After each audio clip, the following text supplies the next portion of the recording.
Este es el primer Ateneo de nuestro consejo, el Consejo de Cardiogeriatría. El tema que hoy vamos a abordar es el de fragilidad y el punto de vista que queremos darle es llevarlo de la teoría, todo lo que saben nuestros profesionales a la práctica diaria. Con nosotros estoy yo como coordinador, Suárez Guillermo.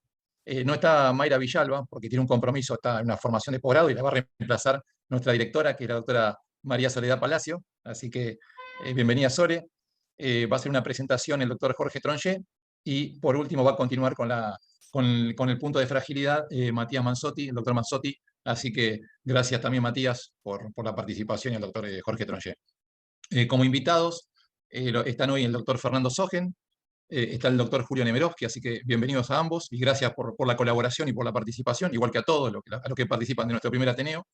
Y también invitada por CONAREC está Sofía Coendos, que bueno, siempre la intención del Consejo, como lo hablábamos previamente, era que tengan participación activa todos los integrantes de CONAREC. Así que bueno, Julio Nemerovsky, como saben, es el presidente de la Sociedad Argentina de Geriatría, de Gerontología y Geriatría, así que también es muy importante el aporte y la colaboración que nos está dando. Y entre todos, bueno, queremos llevar a cabo este Ateneo y dejar sobre todo un mensaje práctico para todos los cardiólogos, que somos los que estamos incursionando en esta temática tan importante que es el del adulto mayor. Así que, dicho esto, le voy a dar la palabra al doctor Jorge Tronché, si el doctor está escuchando. Así es. ¿Comenzamos? ¿Cómo no? Gracias, Bueno, doctor. Buenas tardes. Por favor. Buenas tardes a todos. Primero, realmente los felicito a todo el Consejo y a la Comisión Directiva por haber apoyado este proyecto y por lo que han hecho en 4 meses. Realmente es muy meritorio, así que bueno, tienen todo nuestro apoyo y en Soledad, en Patricia y en vos, que son los que más vemos y conversamos. Segundo, quiero enviarle un saludo muy afectuoso a Julio, porque hemos compartido con la Sociedad de Geriatría desde fines del 90, por suerte hasta ahora, mucho trabajo, mucho sobre esto y mucho de intentar unir los esfuerzos de ambas sociedades. El que va a hablar y el que sabe, obviamente, es el experto. Simplemente quiero destacar que fragilidad es una palabra muy usada, es más para los técnicos de computación que para los médicos, pero para nosotros se ha hecho un elemento capital y creo que es muy oportuno. Para eso siempre tenemos que tener presente 2 cosas. ¿Cómo puede incidir esta terminología y este conocimiento rápidamente y qué importancia tiene? Simple. Estudios en España, la Sociedad Americana de Medicina, dicen que la fragilidad tiene una incidencia entre el 10 y el 20% del adulto mayor. En la Argentina, y en el último censo, no, el último porque no sabemos, del 2010, adultos mayores de 65 años eran más de 4 millones de personas. Por lo tanto, el tema que ustedes van a abordar indicaría que más de 400.000 personas lo pueden padecer. Adelante, doctor Matías, que es el que sabe del tema. Gracias. Bueno, muchísimas gracias Jorge por la presentación. Y primero quiero agradecerle personalmente a Soledad Palacio por haberme invitado a pertenecer a este consejo que creo que, como mencionaba recién Jorge, en pocos meses ha hecho mucho, ha trabajado mucho, se ha movido muy bien. Así que bueno, felicitaciones y gracias por permitirme compartir un lugar en este consejo. Voy a ver si puedo compartir un poquito la pantalla y les voy a ir... Bueno, mi presentación, quizás si alguien me avisa si se está viendo. Perfecto, Mati. Un dedito así, aunque sea... Ah, está, perfecto. Bueno, excelente. Bueno, la idea un poco que estuvimos manejando con Guillermo es tratar de hacer una presentación que sea lo más breve posible y que dé lugar a la interacción, ¿no?, de todos los que estamos participando. Decir esto y decir que voy a hablar de fragilidad a veces se puede, digamos, poner medio difícil, porque uno podría hacer, no sé, un curso de 2 meses de fragilidad en la práctica, de la teoría a la práctica en cardiología, pero bueno, voy a tratar de resumir todo en media hora, 40 minutos y que quede un tiempo para poder charlar. Votaciones después las vamos a retomar para la discusión. Y vamos a empezar un poco con la charla. Lo primero que les quiero decir es que cuando hablamos de personas mayores tenemos que tener en cuenta que hablamos de heterogeneidad. Nosotros siempre decimos que no hay una vejez, sino hay vejeces, y que no una persona es igual a la otra, ni envejece de la misma manera, porque tiene un montón de circunstancias y el curso de vida de cada una de las personas es distinto. Y esto es lo que le brinda la heterogeneidad. Y es por eso que hablamos siempre, que hablamos de personas mayores, de la individualización del cuidado de las personas mayores. Tiene que ver con esto, con que no es lo mismo una persona mayor robusta que una frágil, que una con riesgo o vulnerabilidad, que aquella que es dependiente o tiene discapacidad. Y por eso las intervenciones tienen que estar siempre individualizadas. Dicho esto, hoy les voy a contar qué es un poco la fragilidad, cómo ha ido a lo largo de los últimos 30 años movilizándose este concepto, teoría, paradigma, constructo y definición, que es todo lo que uno lee sobre fragilidad. ¿Cuál es la mejor manera de evaluarla? Y depende de del objetivo que uno tenga, y por qué es relevante para la clínica práctica diaria, ¿no? Muchas veces nos encontramos con esta definición, que fragilidad es uno de esos conceptos abstractos que no sabemos exactamente cómo definirlo, pero que lo reconocemos cuando lo vemos. La verdad que esto en algún sentido puede ser así, pero es medio subjetivo, y vamos a tratar de reducir la subjetibilidad y dar algunos aspectos objetivos para que pueda ser utilizable. Entonces, lo primero que vamos a mencionar es que la fragilidad hay que entenderla como un estado funcional que es dinámico, ¿no? Hay un deterioro fisiológico relacionado a la edad que va a tener algunos aspectos que van a prevenir la aparición de fragilidad, declinación funcional, y otros que van a producir, ¿no? La actividad mental, la actividad física, la adecuada nutrición y la socialización son como las banderitas verdes que van a disminuir o retrasar la aparición de fragilidad, y algunos aspectos como la carga de multimorbilidad o todo lo contrario, actividad mental, actividad física, nutrición adecuada y socialización, van a aumentar el riesgo de fragilidad y puede llevarnos a una declinación funcional, hospitalización y estado de dependencia hasta la muerte. Así que pensémoslo como algo dinámico, ¿no? Que cuanto uno menos fragilidad tenga, mayor capacidad de reversibilidad va a tener. Cuando haya un grado mayor de fragilidad, va a ser más difícil que eso pueda recuperarse o revertirse. Entonces, ¿qué es la fragilidad? Bueno, a lo largo de los años, la fragilidad empezó siendo una teoría, después estuvo el hecho de que sea un paradigma, se fue elaborando como un constructo de todo esto, un concepto, y más adelante se llegó a una definición. Por eso yo quiero brevemente hacerles una pequeña valoración histórica de lo que ha sido a lo largo de estos últimos 30 años la fragilidad y cómo ha ido evolucionando. Luigi Ferrucci ya en el año 2004 hace un resumen de todos los que habían estado hablando en los últimos 20 años o 15 años de la fragilidad, y va viendo que para algunos pesa más lo motor, el balance, la fuerza. Hay algunos otros autores que involucran a la cognición y la nutrición, y otros que involucran la parte de la resistencia y de la actividad física. Esto es lo que yo le quiero mostrar acá, es la heterogeneidad de la fragilidad. Ya en el año 2004 ya había una heterogeneidad importante de lo que era la fragilidad, y cuando uno hablaba de fragilidad era difícil saber de qué se estaba hablando. El concepto de fragilidad comienza en los años 90 con Bachner y Wagner, cuando ellos publican, en el año 92, a la fragilidad como una vulnerabilidad a los estresores. Más adelante en el tiempo, Kenneth Rockwood involucra la noción de balance y de pérdida fisiológica para la fragilidad, y en el año 2002 aparece en la Organización Mundial de la Salud digamos, el discurso geriátrico que viene de los bed blockers. ¿Qué son los bed blockers? Bueno, aquellos pacientes que se internaban y que por distintas situaciones que estaban relacionadas a la fragilidad no podían darse alta. Alguna similitud quizás en sus lugares de trabajo lo puedan encontrar. Entonces, la Organización Mundial de la Salud activa lo que es el envejecimiento activo y saludable, y el proyecto a futuro de estimular todo lo que sea el envejecimiento activo y saludable. Después, en el año 2004, Linda Fried legitima el modelo que ella publica en el Cardiovascular Health Study, que es el primer estudio que ella desarrolla con su modelo fenotípico de fragilidad. Más adelante, Luigi Ferrucci plantea la fragilidad como una desregulación homeostática. Luego vuelve Kenneth Rogood a tomar la fragilidad como vulnerabilidad a estresores, como lo habían planteado Bachner y Wagner, y en el Clinical Health Study, lo plantea así. Convida tanta evolución del concepto de la fragilidad.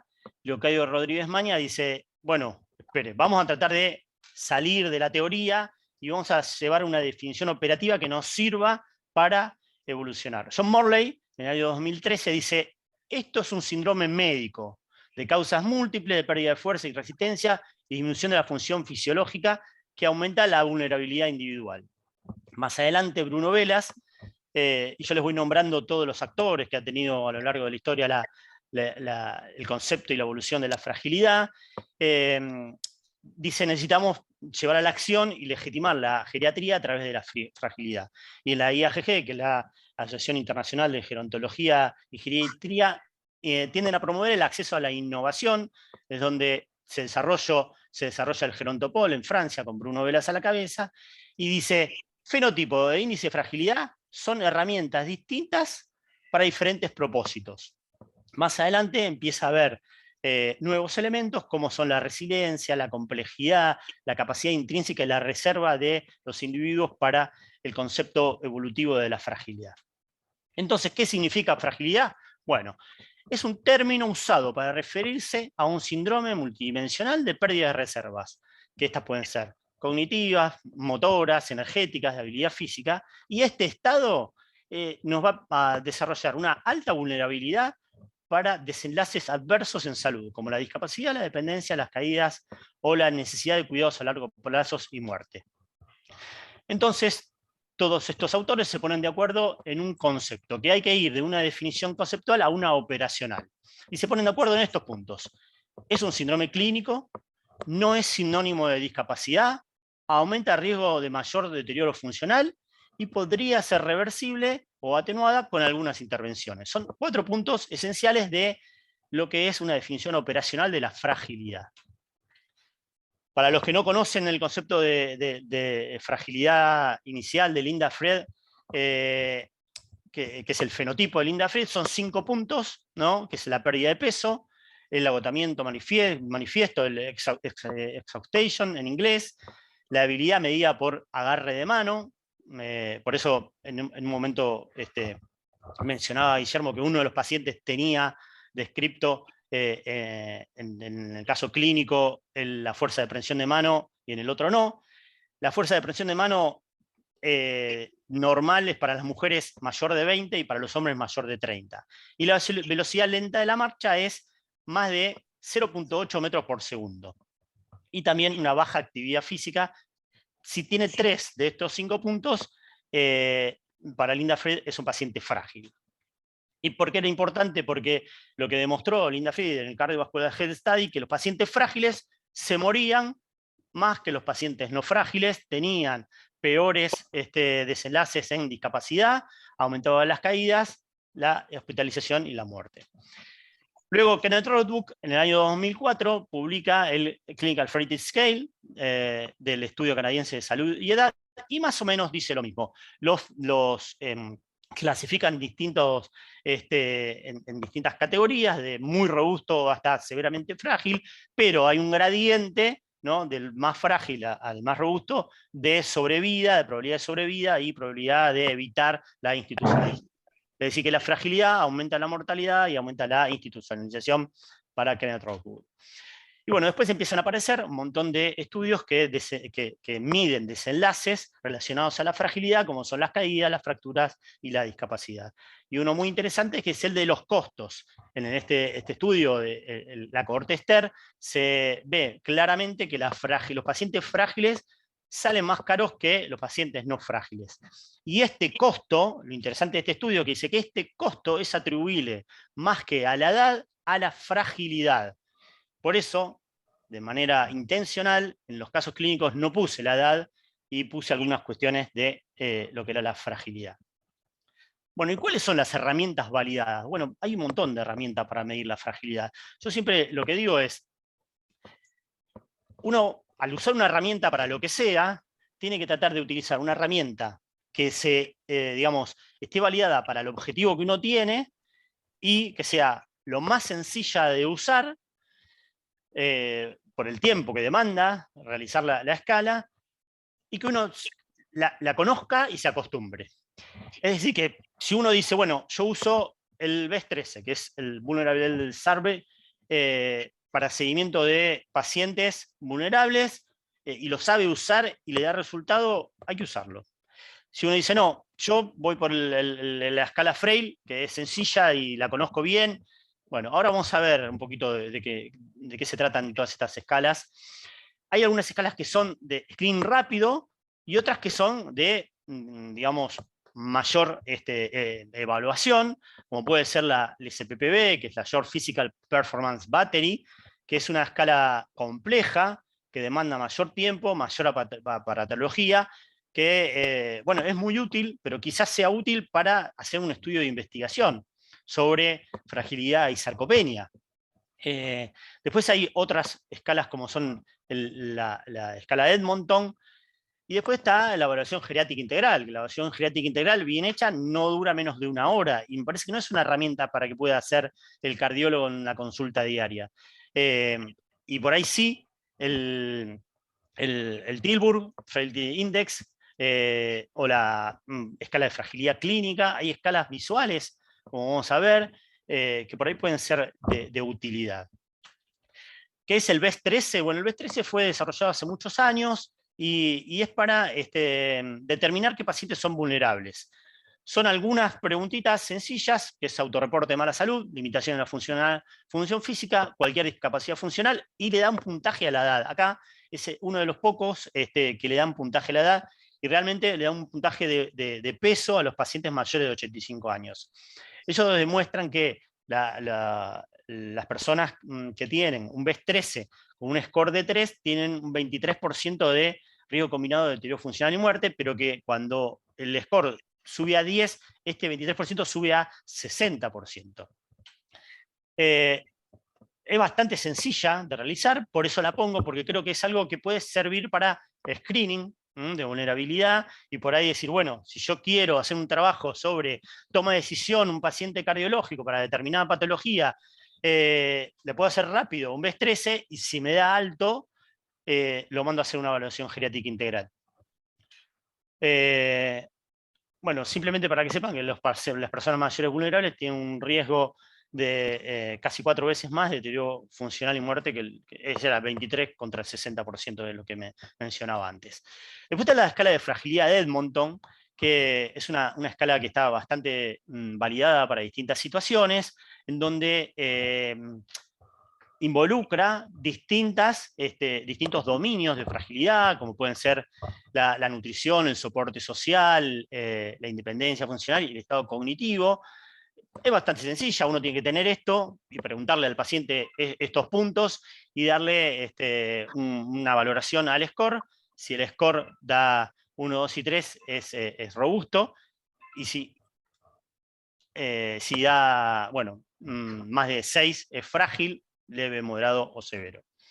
Esta escala la utilizamos cuando publicamos este trabajo sobre el score de predicción de disfunción sistólica en personas sin insuficiencia cardíaca, que le hicimos distintos scores geriátricos, y la escala que utilizamos para fragilidad fue la de Edmonton, que creo que por ahí es un poco más compleja que la escala Frail, pero si uno quiere hacer un trabajo de investigación y no quiere hacer un SPPB o hacer una evaluación geriátrica integral que tiene mucha carga de trabajo, puede hacer esta escala de Edmonton, que realmente está muy bien validada.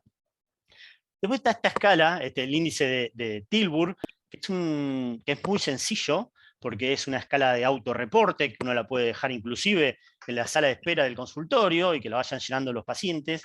Se desarrolló en el año 2010, cuando Países Bajos se llamaba Holanda, y era para personas mayores de la comunidad. instrumento fiable, válido, que además está validado en distintos idiomas. Uno de los idiomas es el castellano, y se han publicado varias validaciones en la Comunidad Europea, incluyendo, bueno, España, Grecia, Croacia, Reino Unido y Países Bajos. Así que esto es algo sencillo que se puede utilizar y es autorreporte. Y después está el Frail, que es la escala que creo yo que recomiendo, que está muy bien validada para distintos outcomes cardiovasculares, que yo la recomiendo porque es muy sencilla. Son 5 puntos, preguntarle si se siente cansado todo la mayor parte del tiempo, si puede o no puede subir un piso por la escalera, si es capaz o no de caminar 100 metros, si tiene más de 5 enfermedades significativas y si perdió más del 5% en los últimos 6 meses. Si tiene 3 o más puntos de estos 5, es frágil. Si tiene 1 o 2, es prefrágil. Y si no tiene ninguno, bueno, es robusto. Bueno, habiendo visto algunas de las escalas, vamos a pasar a si me tiene que importar la fragilidad siendo cardiólogo. Bueno, este es un artículo de hace un par de años que evalúa la fragilidad y los desenlaces cardiovasculares en Estados Unidos. Y acá se ve claramente cómo, y esto es muy gráfico, es muy interesante, que el MACE en los pacientes no frágiles es de casi 50% o 49.6%, y en los pacientes frágiles sube a el 87%, casi el doble. Por eso es tan importante poder identificar a la fragilidad, y la fragilidad es un factor de riesgo independiente para desenlaces cardiovasculares. Y todos los desenlaces pueden ver que suben: el infarto, el stroke, la enfermedad vascular periférica y la mortalidad. Así que la fragilidad está asociada a un aumento de los enlaces cardiovasculares mayores. Pero no solo la fragilidad nos sirve para saber que a un paciente le va a ir mal en desenlaces cardiovasculares, sino también para la toma de decisiones. Fíjense qué interesante este trabajo, ¿no?, de fragilidad y resucitación cardiopulmonar, en donde se observa que a los pacientes que se les aplica la resucitación cardiopulmonar, aquellos que tienen fragilidad moderada y severa, muy pocos sobreviven al alta después de la RCP. Ellos utilizan el Clinical Frailty Scale en este examen, que es una escala visual que ustedes la pueden usar tranquilamente y poder determinar desde muy robusto hasta enfermo terminal. Así que, bueno, nada, me parece que es importante ir pensando que la fragilidad como manera de identificar situaciones en donde hay que tomar decisiones como RCP es importante. También es importante porque la fragilidad está relacionada con distintos factores pronósticos en síndromes coronarios agudos. El registro de Longevo nos muestra que, por un lado, la fragilidad tiene un mayor peso sobre el pronóstico en síndrome coronario agudo que la fibrilación auricular. Y en el estudio que ven en la derecha, la fragilidad tiene mayor peso que la diabetes para desenlaces en personas mayores con síndromes coronarios agudos. No sé si se llega a ver bien, aquí en las rayitas de colores, la roja y la amarilla son los pacientes frágiles. La amarilla diabéticos y la azul de acá diabéticos no frágiles. Es decir, que las dos rayas que son frágiles están, digamos, con menor sobrevida acumulativa que los pacientes que no son frágiles.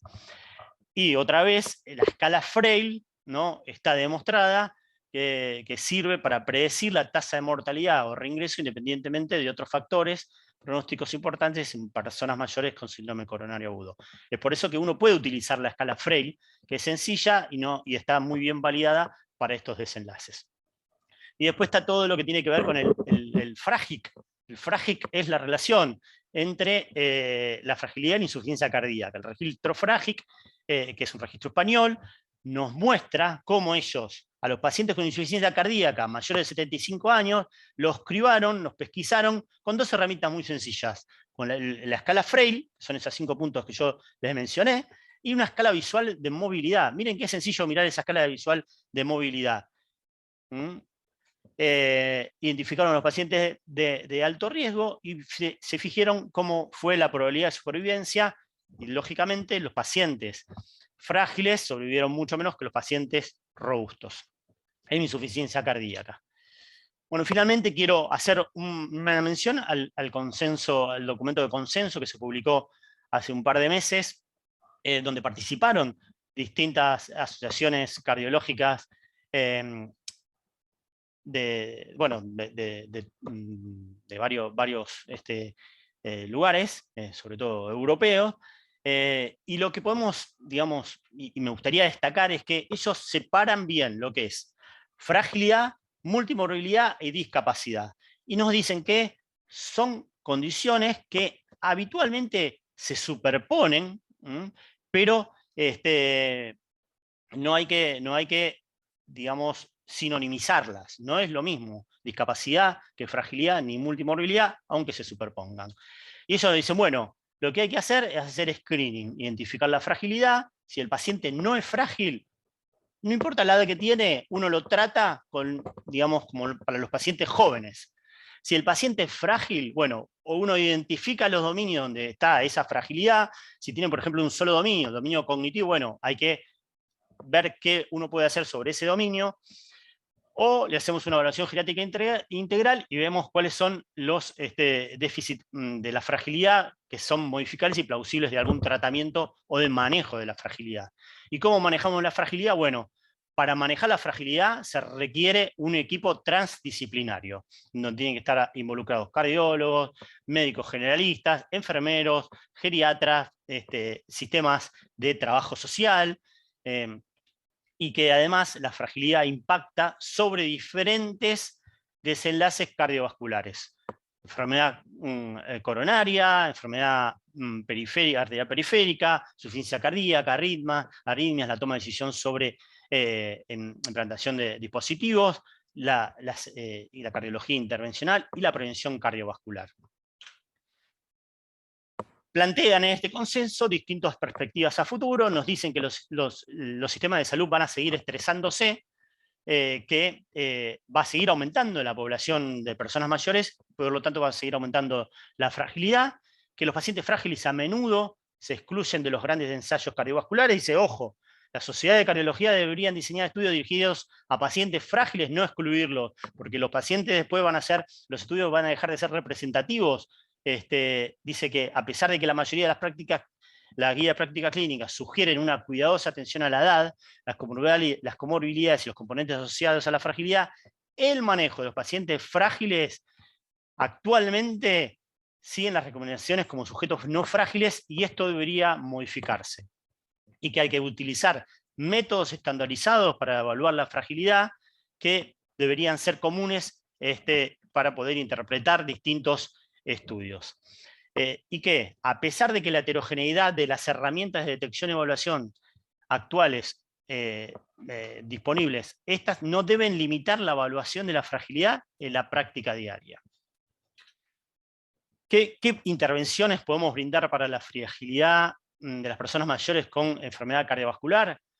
Bueno, este artículo es muy interesante, hace más o menos un año se publicó, nos dice que el síndrome de fragilidad física se asocia con malos resultados después de eventos cardiovasculares, que la etiología de la fragilidad es multifactorial y específica del paciente, como habíamos mencionado antes, y que las intervenciones multimodales, incluyendo la rehabilitación cardíaca, podría reducir la fragilidad. Y nos dan este ejemplo de lo que es las intervenciones en la fragilidad, depende de cada uno de los dominios afectados, y nos dice, bueno, hay distintos tipos de prevención. La primaria es mantener la robustez. Si el paciente es frágil o prefrágil, tratar de evitar la progresión de esa fragilidad a un estado de fragilidad mayor, y si ya el paciente tiene una fragilidad significativa, hay que mejorar la calidad de vida.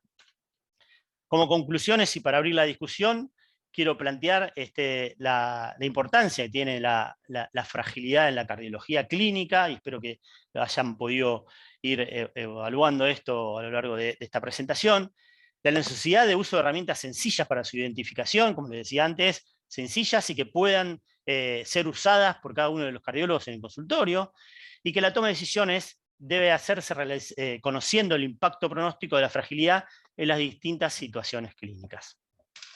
Así que bueno, abro la discusión, volviendo un poco a los casos clínicos, si quieren, vemos cómo les parecieron estos casos clínicos y los resultados de las encuestas. Yo agradezco la formación de este consenso, porque es muy importante.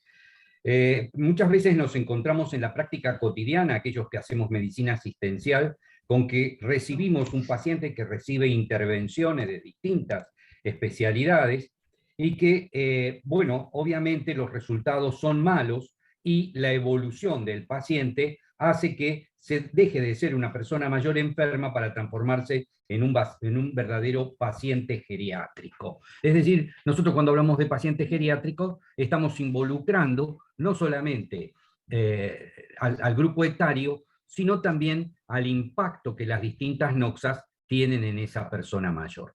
Y en esto juega un rol muy importante, que ya lo mencionó Matías reiteradamente, que es la valoración geriátrica integral. En el año 2017 se publicó en la Revista Española de Gerontología y Geriatría un trabajo muy interesante sobre una escala que ellos llamaron escala BGI frágil. Esta escala BGI frágil lo que permite es, a través de una serie de un cuestionario simplemente, que le vamos a otorgar un puntaje por sí o por no, establecer un porcentaje. Son 25 preguntas sencillas que involucran no solamente los conceptos del fenotipo de Linda Fried, es decir, la pérdida de peso, la pérdida de fuerza, la disminución de la velocidad, etcétera, etcétera, sino que incluye elementos relacionados con la valoración geriátrica y que están relacionados con la presencia de grandes síndromes geriátricos, los que nosotros llamamos los gigantes de la geriatría, con cambios en los aspectos psicológicos, le da un puntaje especial a los trastornos del ánimo, que también influyen notablemente en los resultados de estos pacientes.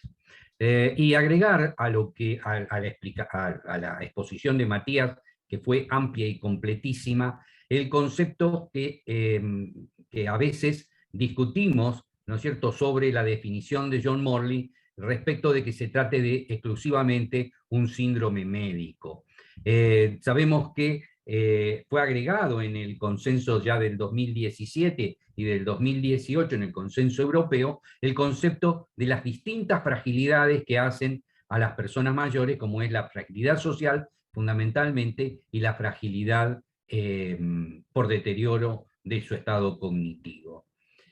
Así que, nada, ha sido muy completa y me gustaría escuchar las opiniones de ustedes sobre los dos casos clínicos, en donde, no tanto en el segundo caso, pero en el primer caso yo supongo que vamos a tener mayor posibilidad de discusión. Gracias, Julio. Bueno, Matías, ahí veo que pusiste la votación y la gran mayoría pensamos, me incluyo, de que el paciente era vulnerable.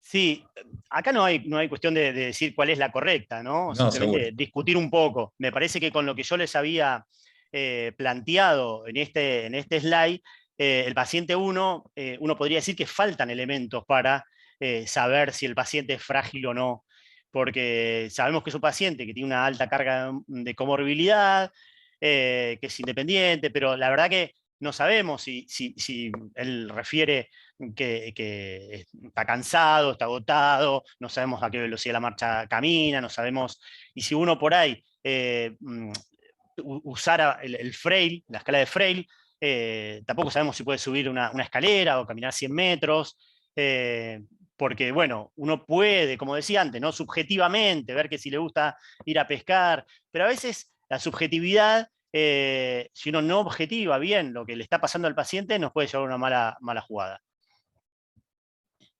Perfecto, ahí tenemos la opinión, que el doctor Henry creo que quiere dar una opinión, así que bienvenida. Sí, creo que la doctora Mariela estaba antes, no sé si... Ah, perdón, no la vi, Sí, estaba perdón. antes, sí, y después ahí le doy yo nomás. No No pasa hay nada. Gracias, gracias, gracias. Gracias, Mariela. ¿Qué tal? Bueno, primero agradecerle a Matías la presentación, muy buena. Y bueno, por otro lado, contarles, nosotros con la doctora Eugenia Ricci participamos, hacemos este tipo de valoraciones geriátricas integrales en los pacientes. Nosotros pertenecemos al Hospital Italiano y tenemos un grupo de evaluación donde vemos riesgos para prácticas y procedimientos en adultos mayores, para cirugías, para tratamientos oncológicos, para todo eso.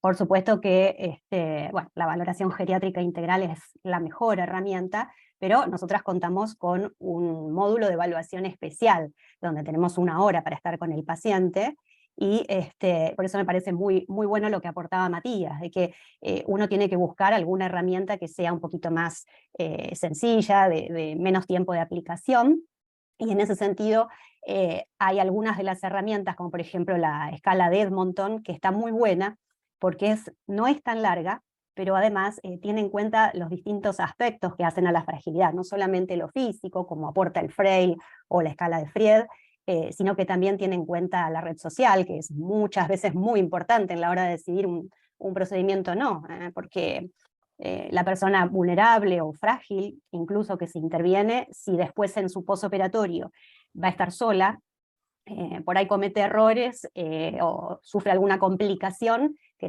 por ahí no está directamente relacionada con las complicaciones inmediatas, con las MACE, pero sí tiene que ver con esta vulnerabilidad o fragilidad, ¿no?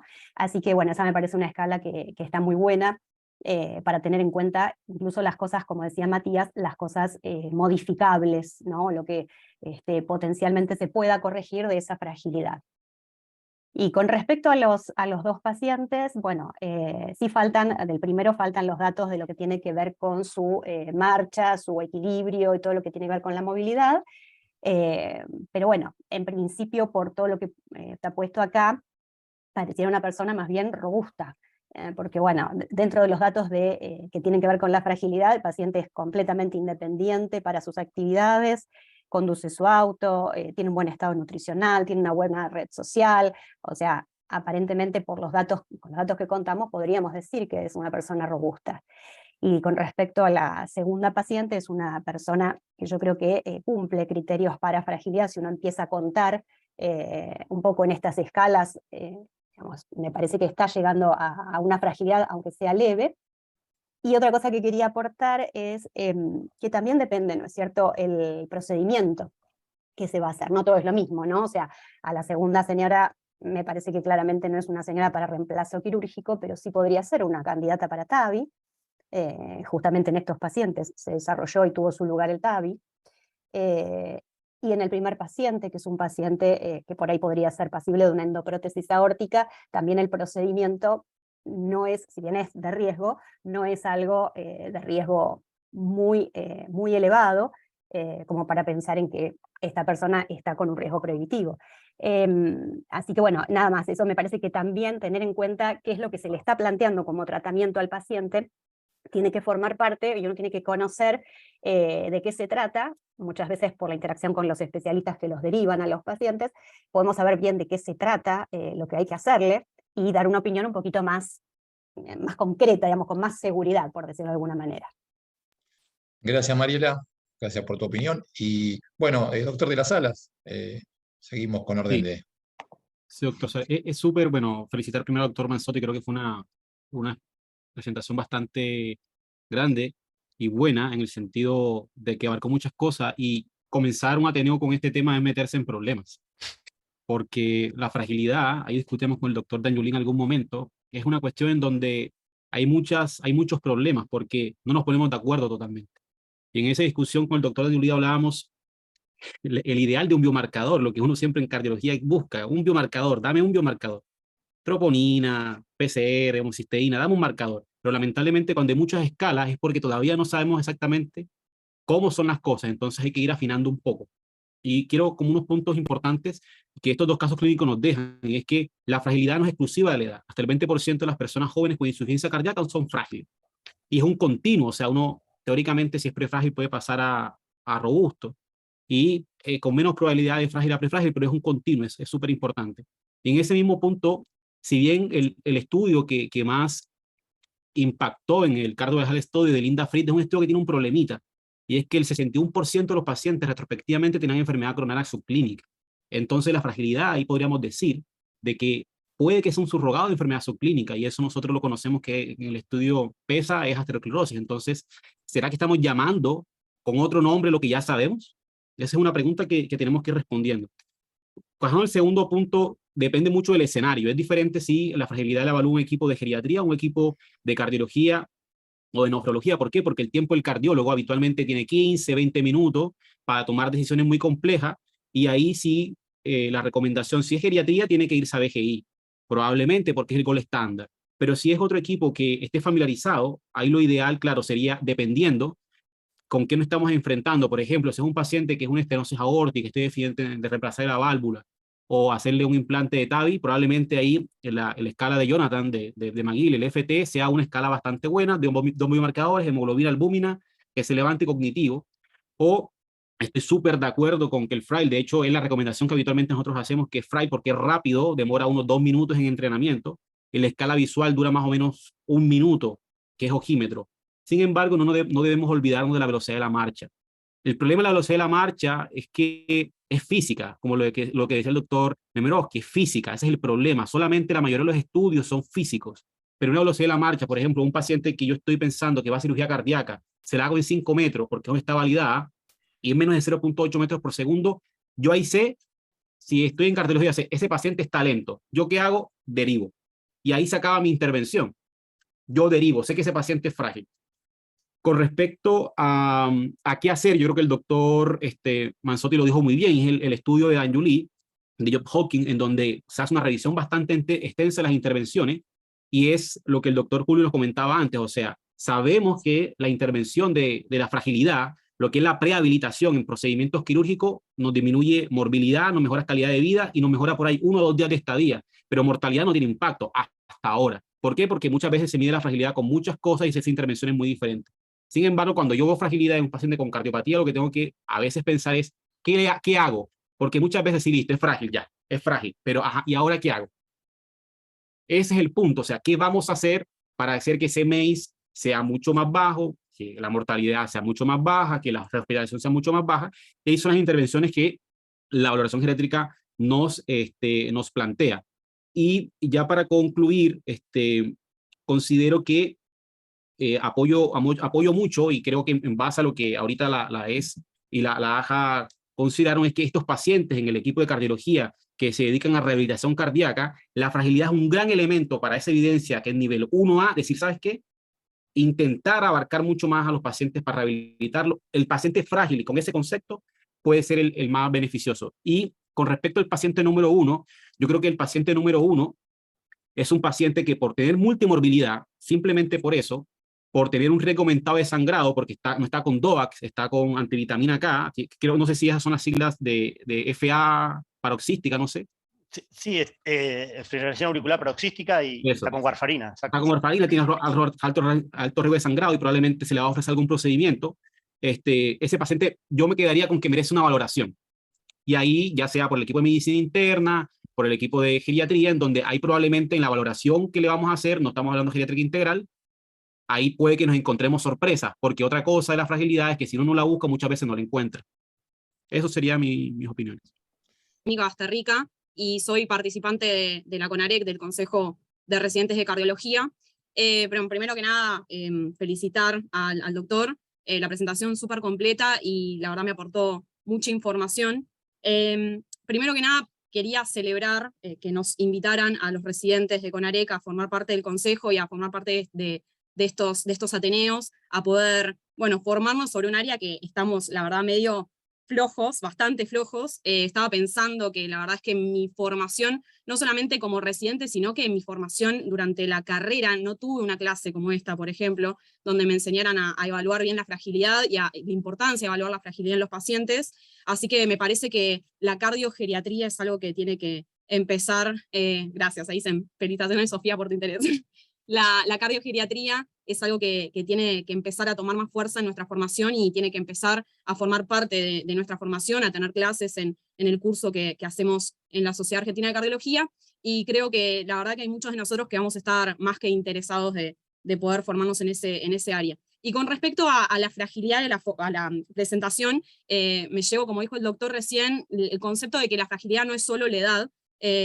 Me parece súper interesante de estos dos casos clínicos, que no se haya puesto la edad como factor dentro de lo que es la evaluación de la fragilidad, porque la verdad es que yo particularmente tengo tenemos mucha rotación en área crítica, como todas las residencias de cardiología, en unidad coronaria, y la verdad que sinceramente, o sea, una autocrítica, que lo primero que tenemos en cuenta para valorar la fragilidad de un paciente es la edad.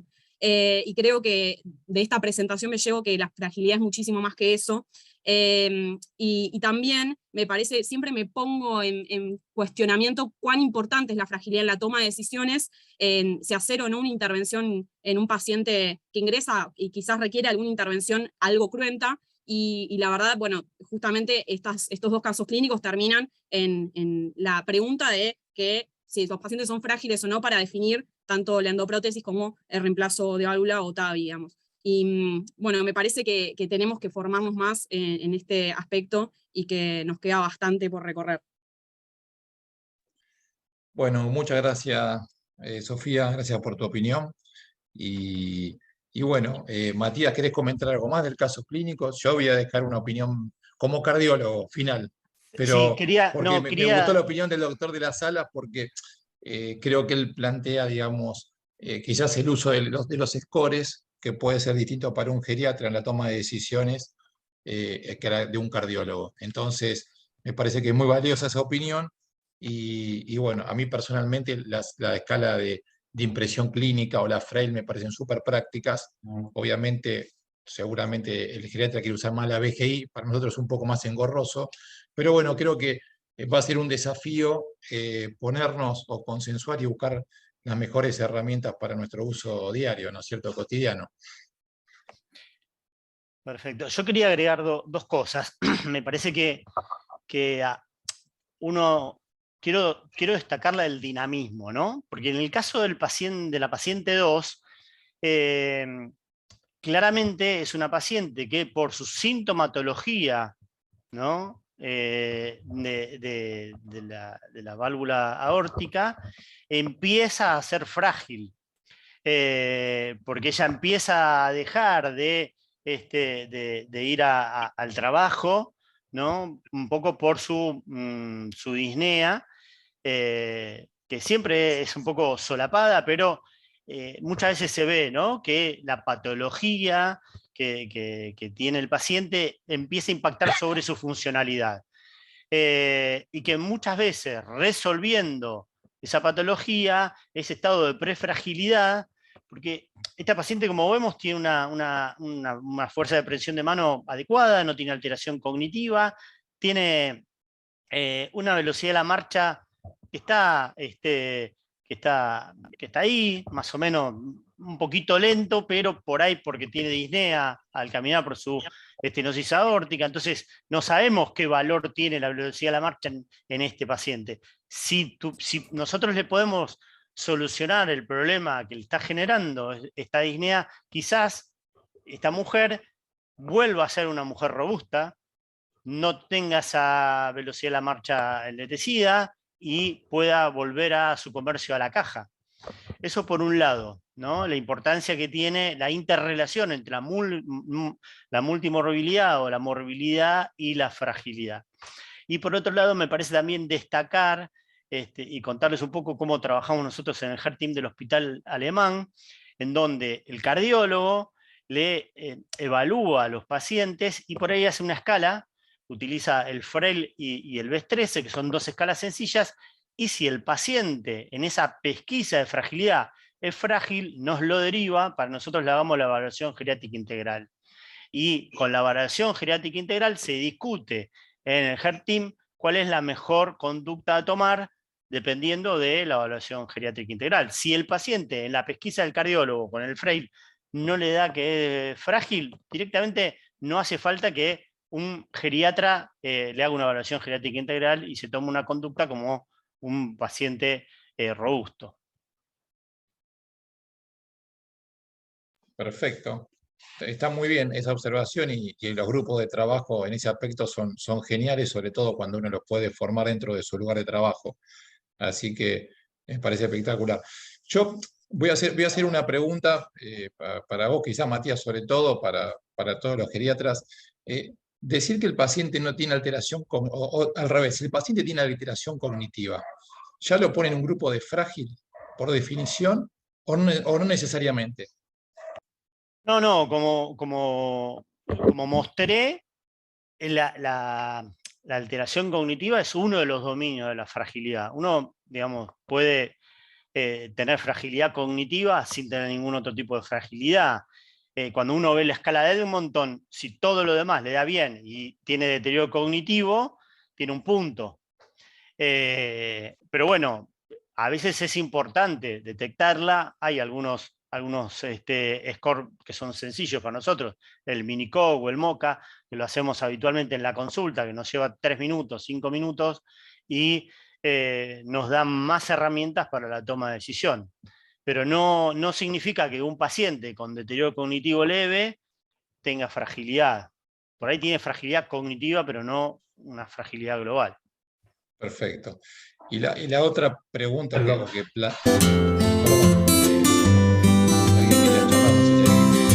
quería hacer la aclaración en base a algo que mencioné hace un rato, ¿no es cierto? La interacción entre la fragilidad, así como existe la heterogeneidad entre las personas mayores, lo que mencionaba Matías, las vejeces, también tenemos que hablar de las fragilidades. Evidentemente, en los resultados de las intervenciones, tanto clínicas como instrumentales en las personas mayores con un deterioro cognitivo, no tienen una fragilidad desde el punto de vista de la definición de Fried o de Morley, pero los resultados pueden ser tan adversos al final de las intervenciones precisamente por una fragilidad cognitiva. Es decir, que evidentemente no va a modificar la fragilidad física, pero también tiene un impacto en los resultados, ¿no? Y por eso también es importante su valoración individual, no nada más que eso. La última guía de la Sociedad Europea de Cardiología define clásicamente a los factores de riesgo y pone a la fragilidad como un modificador de riesgo cardiovascular. Creo que es importante tenerlo en cuenta, sobre todo en los pacientes donde no tienen ningún parámetro clínico, porque podemos tener adultos mayores hipertensos, diabéticos, que compartan los mismos factores de riesgo, pero claramente, si uno es frágil y el otro no es frágil, obviamente van a tener dos posibilidades, o dos posibilidades de tener eventos a futuro distintas. Entonces, trabajar en la prevención, en el tratamiento individual, que es lo que recomiendan las guías, porque son clínicamente pacientes similares con sus factores de riesgo, nos va a permitir quizás que esos grupos de riesgo estén mejor cuidados, mejor observados, que hoy quizás nos falta a los cardiólogos observarlos y tenerlos como población de riesgo, ¿no es cierto?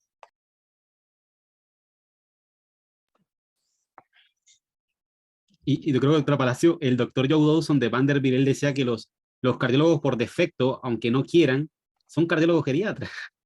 ¿Por qué? Porque en el tiempo van a haber tantos pacientes mayores que o sea, en el tiempo van a aprender que el paciente mayor se comporta de una manera diferente. Entonces, a veces la iniciativa que ustedes han tenido excelente es hacer que ese tiempo no sean 10 años, sino que sean meses, en donde se incorporen esas herramientas y se pueda, con la evidencia, seguir dando las herramientas. Pero los cardiólogos, aunque no quieran, son cardiólogos geriatras por la cantidad de pacientes que ven. Forman en rotaciones en pediatría cuando somos cardiólogos generalmente de adulto, el que hace pediatría es otra rama, y nos falta la formación en adulto mayor. Es una carencia que cuando empezás a hacer consultorio y ves unidad coronaria, decís, me estoy perdiendo de algo, y no puedo resolver las patologías cardiológicas si no comprendo los problemas de los pacientes que tengo. Esta multimorbilidad de la geriatría que nos saca un poco del confort a los cardiólogos de la patología central. Después, por supuesto, que siempre hay una patología predominante, pero que bueno, todas las especialidades creo que van a tener que ayornar esta mirada, porque si no, no vamos a poder darle herramientas reales para la salud a los adultos mayores. Bueno, gracias, Sole. Bueno, vamos a ir cerrando ya el Ateneo. Yo le agradezco a todos los que han participado. Hay mucha información. Tenemos un próximo Ateneo que es el segundo martes de abril, el día martes 11. Así que están todos formalmente invitados. Vamos a trabajar, a tratar las emergencias cardiovasculares en el adulto mayor. Y obviamente vamos a tener que incorporar la fragilidad en todo lo que vayamos, y a entrenarnos, ¿no es cierto?, los cardiólogos en la evaluación y en todas las patologías que vayamos tratando en los próximos Ateneos y en el transcurso del año. Tenemos jornadas por delante, tenemos cursos, tenemos simposios, así que le agradezco a todos los que han participado por la conexión, el tiempo, y bueno, nos veremos pronto, si Dios quiere, el tiempo pasa rápido.